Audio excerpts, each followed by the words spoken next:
Hello! Hello! ఎవరు? Sir ఇప్పుడే మీ video చూసాను సార్. ఆ! అదే మీ ఛానెల్‌లో వీడియో వచ్చింది కదా సార్. అవును. మీరెవరు? మాది ఇక్కడ పార్వతీపురం నుంచి సార్. చెప్పండి. సార్ అతనితో మీరు మాట్లాడారా? నేను కాదండి. వేరే వాళ్ళా? అవును. ఆహా! వేరే వాళ్ళు ఎవరు సార్ వాళ్ళు? తెలీదు సోదరా. ఓహో! మరి తెలియనప్పుడు తప్పుడు థంబ్‌నెయిల్ పెట్టి అలా ప్రెజెంట్ చేయడం తప్పు కదండీ! అలా ప్రెజెంట్ చేయడం తప్పంటారా? అంతే కదా! అవునా? అది తప్పు అందులో కాదని నా ఇద్దరు అభిప్రాయం సోదరా. తప్పు కాదని నా అభిప్రాయం. అభిప్రాయం. అక్కడ అక్కడ ఎలా ఉందంటే మాట్లాడిన అక్కడ మాట్లాడిన అసల గురవప్ప గారిది గురప్ప ఒక్క ఆ! నిమిషం సోదరా. హ్మ్. అది తప్పు కాదనేది నా అభిప్రాయం అని చెప్పాను కదా! ఎలా మీ అభిప్రాయం అని కూడా మీరు అడగాలి కదా! చెప్పండి సార్. ఆ సహోదరుడు ఎవరో అతన్ని రెచ్చగొట్టాడు. రెచ్చగొట్టినా గానీ బైబిల్ ఏం చెప్తా ఉంది? మీరు కంటికి కన్ను, పంటికి పన్ను అనే పరిస్థితుల్లో లేరు. ఒక చెంప మీద కొడితే ఇంకొక చెంప చూపించాలి. లేదు ఇంకా మనం క్రీస్తు ప్రేమను చూపించాలి. క్రీస్తు స్వారూప్యంలోనికి మార్చబడాలి. మనల్ని చంపినా సరే క్రీస్తుతో వారిని ప్రభువా వీరేం చేయుచున్నారో వీరికి తెలియదు కనుక వీరిని ప్రేమించు అని చెప్పాలి. అంటే మనల్ని ఎంత హింసించినా గాని మనం వాళ్ళని క్షమించే గుణం కలిగి ఉండాలి. కానీ గురవప్ప గారు ఒక దైవ సేవకుడు స్థానంలో ఉండి ఆయన కేవలం రెచ్చగొట్టే మాటలకు ఆయన అలాగా రెచ్చిపోవడము అన్నది ఆయనది తప్పే. హ్మ్. అలాగే ఇంకొక సహోదరుడు ఫోన్‌లో మాట్లాడిన ఆ సహోదరుడు గూడా ఆయన దైవ సేవకుడు అనే ఒక ఇంగిత జ్ఞానం గూడా లేకోకుండా ఆనాడు దే దావీదేమన్నాడు? సౌలు తప్పు చేసినా గానీ అతను దేవుని చేత అభిషేకించబడిన వాడు కాబట్టి నేను తనను చంపను అని అన్నాడు. అలాంటి జ్ఞానం లేదు. ఇద్దరికీ జ్ఞానం లేదు. అది క్రైస్తవ సమాజానికి తెలియాలి. హ్మ్. అంతేగాని లోపల లోపల పెట్టుకొని ఎవడేమనుకుంటే మనకెందుకులే అది బయటికి తీసుకురాకూడదు అనుకుంటే ఇక్కడ చాలా మంది నష్టపోతారు బ్రదరు. ఇలాంటి వారి బ్రతుకులు చాలా మందికి తెలియాలి. జాగ్రత్త పడతారు క్రైస్తవ సమాజం. రైట్ కావచ్చు. ఆ అయితే ఒక విషయం థంబ్‌నెయిల్ మాత్రం బాగోలేదు. థంబ్‌నెయిల్ తాలూకు ఆ ఉద్దేశమే తమ్నేల్ బాగోలేదు. అంటే ఖచ్చితంగా ఇప్పుడు అతను చేసింది తప్పే కదా! ఫోన్ చేస్తే ఎవరు బూతులు చేసింది? తిట్టడం తప్పే కదా! గురవప్ప గారు. నేను తమ్నేల్ కూడా ఏం తప్పేం పెట్టలేదు. ఒక్కసారి నేను ఫుల్ వీడియో చూసి మీకు కాల్ చేయనా? చేయండి. Okay brother.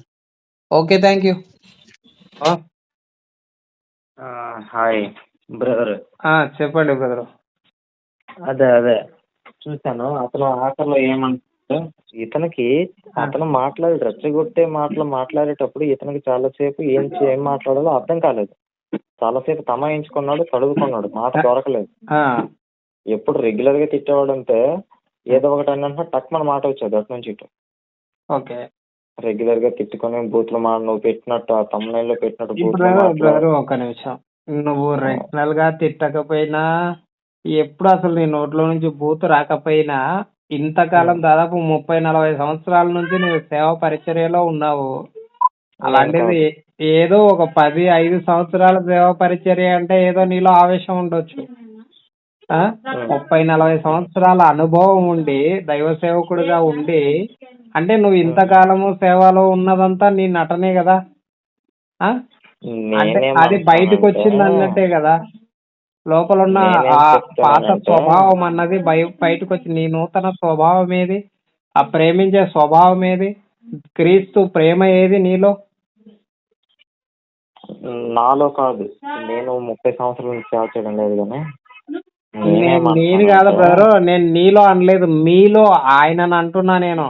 ఆయన ఆయన గురించి మాట్లాడుతూ మీలో క్రీస్తు స్వభావం ఏది? ఆయనలో ఆ క్రీస్తు స్వభావం ఏది అని చెప్తున్నా. క్రీస్తు ఆయనను పిడిగుద్దులు కొట్టారు, రాళ్లతో కొట్టారు, కొరడాలతో కొట్టారు.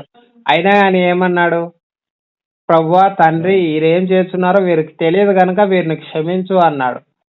ఉమ్, మళ్ళీ ఆయన మనకేం బోధిస్తూ ఉన్నాడు? మనము క్రీస్తు స్వారూప్యంలోనికి మార్చబడాలి అని చెప్తూ ఉన్నాడు.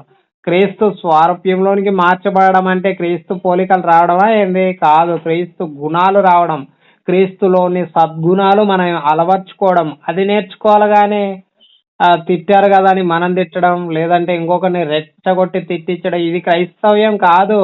క్రైస్తవ్యం అంటే ఏంటి? క్రీస్తు ప్రేమను కలిగి ఉండడం, అది క్రైస్తవ్యం. వాళ్ళిద్దరూ ఉమ్. క్రైస్తవులు కాదు, అది నా నా ఆ ఉద్దేశం. నీ ఉద్దేశం నేను చెప్తున్నది ఏం చెప్తున్నానంటే ఓకే, తమ్నైలు అతనికి మాత్రమే వ్యతిరేకంగా పెట్టావు. అవును. మీరు పెట్టిన నాకు thumbnail ఇప్పుడు ఇప్పుడు ఒక్క నిమిషం బ్రదరు, ఇతను పాస్టర్ అయినా గానీ దానికి ఏ విధంగా సమాధానం చెప్పాలి, అతన్ని ఏ విధంగా ప్రభు వైపు తిప్పాలనే ఆలోచన లేకోకుండా కేవలం తనను రెచ్చగొట్టాడన్న నెపంతో తనను బూతులు మాట్లాడడం అన్నది కరెక్ట్ కాదు. అది నా ఉద్దేశం.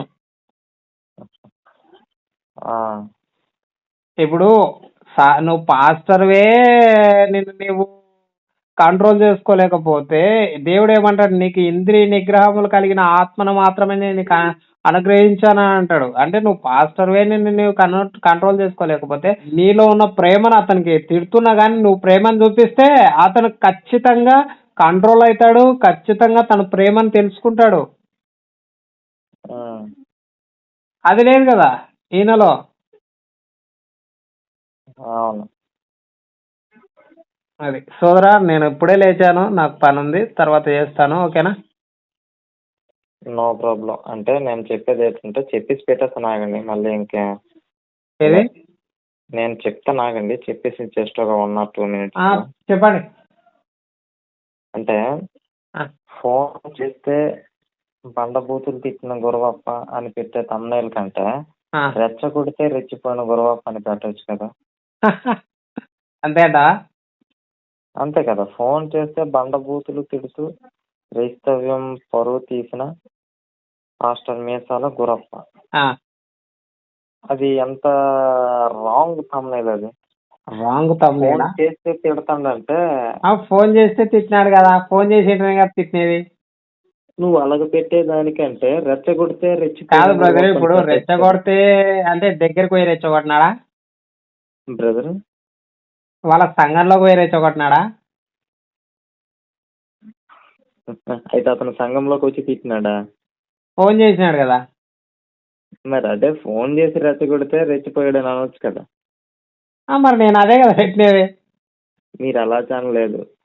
ఫోన్ చేస్తే బండబూతులు తిట్టిన గురవప్ప అని పెట్టారు, కానీ రెచ్చగొడితే రెచ్చిపోయిన గురవప్ప అని పెట్టలేదు కదా. అట్లా ఎట్లా పెట్టలేదు బ్రదర్? అంటే నేనేమంటున్నానంటే ఒక మనిషి స్వభావం ఎప్పుడు మనిషే, దేవుడు దేవుడే. అంటే మనం క్రీస్తుని పోలి నడుచుకోవాలని వాక్యం చెప్తుంది కదా, అది కూడా అతని పాస్టర్. స్వభావం మారలేదంటే మారని అతని స్వభావానికి అతడు బాధ్యుడు. అయితే మోసంలో పడకుండా చూసుకోవడం అనేది, తప్పుడు బోధల మీద హెచ్చరికలు చేయడం అనేది క్రైస్తవుడిగా ప్రతి ఒక్కడిపై బాధ్యత ఉంది. ఓకే, అయితే నేను దాని విషయం కాదనలేదు, కానీ స్వభావం ఎప్పుడు మనిషి స్వభావమే. అది రూపాంతరం చెందినంత వరకు ఇబ్బంది పెడుతూనే ఉంటది. అంటే రూపాంతరం చెందడం కాదు బ్రదర్, రూపాంతరం చెందడం అంటే ఎప్పటి వరకు ఏంది? నీకు బైబిల్లో భక్తులు ఎప్పటి వరకు రూపాంతరం చెందారని నీకు అనిపిస్తుంది? అంటే రూపాంతరం ఇప్పుడు చెందిన కాల క్రమం అనేది ఇప్పుడు కాదు బ్రదర్, ఒక్క నిమిషం. పేతురు ఉన్నాడు. పేతురు యేసు ప్రభు దగ్గర శిష్యరికం తీసుకుంటున్నంత వరకు ఎన్నో సార్లు తప్పిపోయాడు. ఆఖరికి యేసు ప్రభు చనిపోయిన తర్వాత కూడా ఆయన వెనక్కి వచ్చాడు. నేను మళ్ళా చేపలు పట్టబోదునా బాబు, మీరు వస్తారా రారా మీ ఇష్టం అన్నాడు. అవునా?